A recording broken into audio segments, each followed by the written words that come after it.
किसान भाइयों, जैसे कि हमारी धान की फसल लगभग 55, 60 या 65 दिन के आसपास की हो चुकी है, तो इसी समय ही हमारी फसल में कई प्रकार के रोग लगने के चांस सबसे ज्यादा होते हैं, क्योंकि धान की फसल में यही सबसे पीक टाइम होता है रोग लगने के।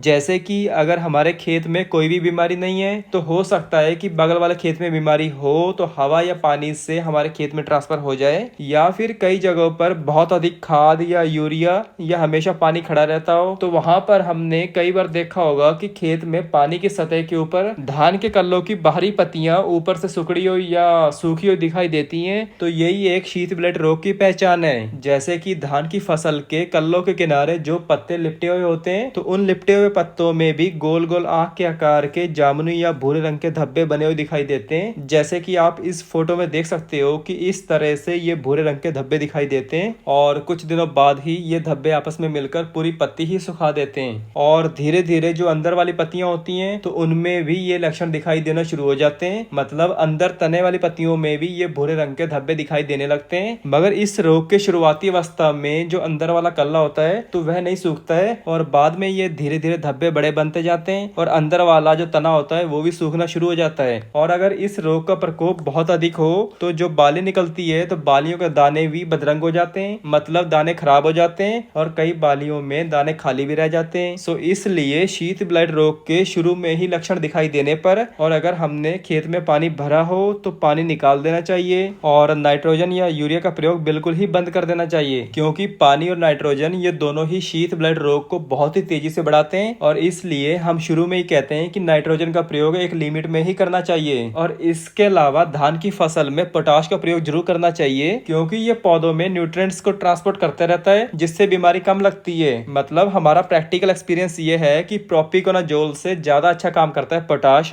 और आप ट्राई करके भी देख सकते हो कि एक खेत में प्रोपिकोनाजोल की स्प्रे करवा दें और दूसरे खेत में पोटाश की स्प्रे करवा दें, फिर दोनों के रिजल्ट जरूर कमेंट करके बताएं। और जो शीत ब्लाइट की बीमारी है, ये ज्यादातर पैनिकल इनिशिएशन स्टेज से हेडिंग स्टेज तक अटैक करता है। मतलब शीत ब्लाइट ये एक राइजोकोटानिया सोलेनाइन नामक फंगस के कारण ही होता है। सो इसलिए इस रोग के उपचार के लिए अभी तक का सबसे बेस्ट टेक्निकल है थाइफ्लुजामाइड, और ये टेक्निकल बहुत सी कंपनियों की दवाओं में आता है, जैसे कि इंसेक्टिसाइड इंडिया लिमिटेड का पल्सर के नाम से आता है, और ये दवा पिछले साल बहुत ही कारगर साबित हुई है। सो इसलिए किसान भाइयों को सलाह दी जाती है कि शीत ब्लाइट रोग के लक्षण दिखने पर हमें 150 ml प्रति एकड़ के हिसाब से इसकी स्प्रे करवा देनी चाहिए। मगर शीत ब्लाइट के बारे में और जानने के लिए जो किसान भाई हमारी वीडियो पहली बार देख रहे हैं, तो आप भी हमारा चैनल सब्सक्राइब कर लीजिए, जिससे आपको हर एक फसल के बारे में सही टाइम पे सही जानकारी मिलती रहे। तो चलिए जानते हैं कि धान की फसल में पल्सर फंगिसाइड ये शीत ब्लाइट पे कैसे काम करता है। तो सबसे पहले बात करते हैं कि पल्सर फंगिसाइड के मोड ऑफ एक्शन के बारे में। तो ये एक systemic fungicide with both preventive and curative action वाला फंगिसाइड है। मतलब कि इस दवा को आप प्री और पोस्ट दोनों में डाल सकते हो, जैसे कि रोग लगने से पहले और रोग लगने के बाद भी इस दवा का स्प्रे कर सकते हो। और इसमें जो टेक्निकल आता है वो है थाइफ्लुजामाइड 24%, और ये ऐसी फॉर्मुलेशन में आता है, और इसे स्पेशल धान की फसल को शीत ब्लाइट रोग से बचाने के लिए तैयार किया गया है। और इस टेक्निकल की सबसे अच्छी बात यह है कि ये ग्रीन लेवल में आता है, और ये बहुत ही सेफ है हमारी फसल और एटमॉस्फेयर के लिए। और इसके अलावा इस दवा का प्लस पॉइंट ये भी है कि इसकी स्प्रे करने से बालियों में दाने मोटे और चमकदार बनते हैं, जिससे बाद में हमारे किसान भाइयों को पैदावार में भी काफी बेनिफिट होते हैं। जैसे कि इसकी पहली स्प्रे 65 से 70 दिन की फसल में करनी चाहिए, और दूसरी स्प्रे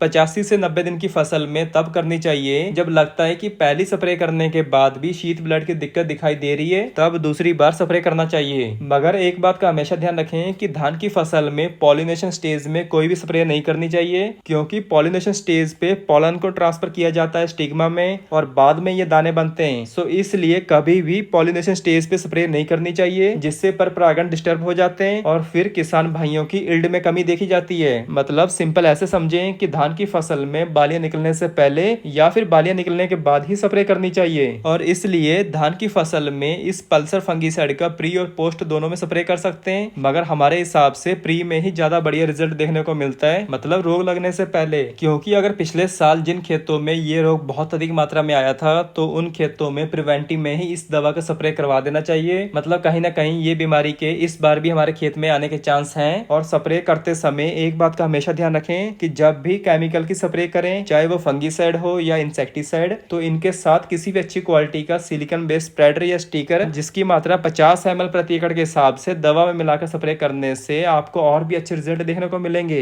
मगर फर्टिलाइजर के साथ जैसे कि एनपीके या जिंक के साथ स्टिकर मिलाने की जरूरत नहीं है, क्योंकि ये पत्तों में चिपक जाते हैं और हल्की फुल्की बर्निंग ला देते हैं। और इसके अलावा किसान भाइयों, इस पल्सर फंगीसाइड को आप लगभग सभी प्रकार की फसलों में, जैसे कि आलू की फसल में ब्लैक स्कर्फ और टमाटर की फसल में अर्ली ब्लाइट जैसे रोगों को कंट्रोल करने के लिए प्रयोग कर सकते हो। तो किसान भाइयों, यही सब कुछ था कि धान की फसल में शीत ब्लाइट के लिए पल्सर फंगीसाइड के बारे में। धन्यवाद।